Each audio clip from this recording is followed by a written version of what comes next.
the, you know, the turkey, ham, dressing, cranberry sauce. Gingerbread and whipped cream, and it was amazing. And turkey and stuffing and sweet potatoes. 4 cakes. Champagne, lots of family and friends. We came here so we could walk a lot and walk some of that food off. And we made every pie there was.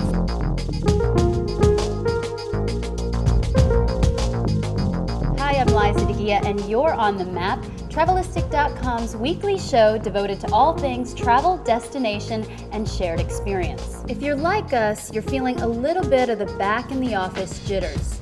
Still reeling in the post-turkey haze, Americans are doing whatever they can to jumpstart the proverbial hamster wheel. We apologize if the time back is severe. Drink more coffee and continue. Your place will be happier shortly. But maybe not as happy as the Vanuatu, recently named the happiest place in the world by the National Economics Foundation. By their logic, gross domestic product was tossed out the window in favor of sustainability, a word we really like, but don't think anyone understands. Completely unclear is how much the Vanuatuan custom of land diving, yes, land diving, from as high as 100 feet above the earth weighed in at the final rankings. Ooh, that can't feel good.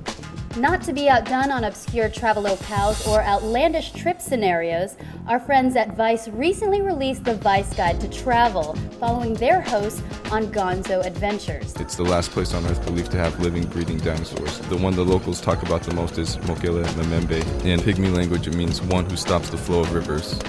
From dinosaurs and hallucinogens in the Congo, to hunting old Nazis in Paraguay, to battling Chernobyl's mutant boars, this one's got something for everyone. Head on over to Viceland.com to pick up your copy today.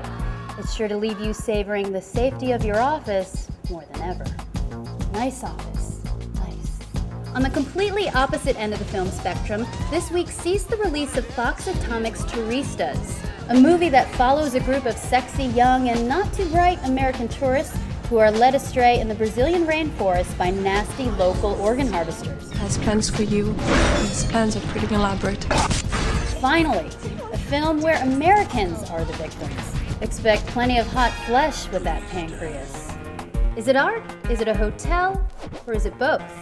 The Hotel Everland, currently sitting atop the Leipzig Museum of Contemporary Art, is a one-room hotel designed by Swiss art duo LB. If you don't mind being part of the show, you can stay there for 222 euros a night. Amenities include a king-size bed, room service, and use of a Mini Cooper when you're not in your mini hotel room. Back to work, there's no time for art. It's all about keeping it by the books, and keep it by the books we will. After January 27, 2007, the Office of Homeland Security will require anyone entering the United States to provide a passport, even U.S. citizens. Fewer than 23% of Americans currently have one, and a new passport costs $97. Sounds like a whole lot of cash and processing fees to me, but I guess it'll help keep us safer. Maybe a better way to be safer while traveling is to be healthier. That way you won't succumb to the same plague that most folks do, namely disease manifested through improper diet. With that in mind, the Physicians Committee for Responsible Medicine 2006 Airport Food Report was just released, ranking the U.S. airports with the healthiest eats. The top spot went to Orlando International Airport, home of the Flying Veggie Dog. Close behind were San Francisco and Detroit, boasting actual dairy-based cheese on their sandwiches. Is it lunchtime yet?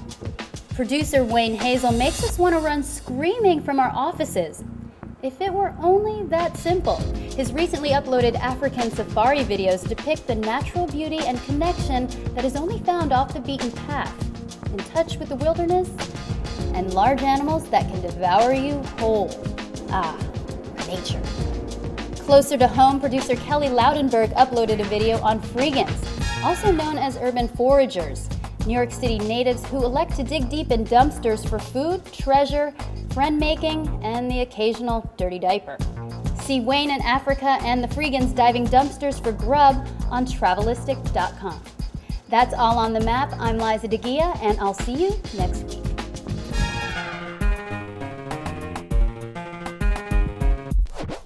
The day after Thanksgiving, I felt like a chitlin, like a pig intestine. Oh, couldn't move. I had a stomach ache. I'm full for the next 2 weeks. I stuffed myself to death. Like a house. Exactly.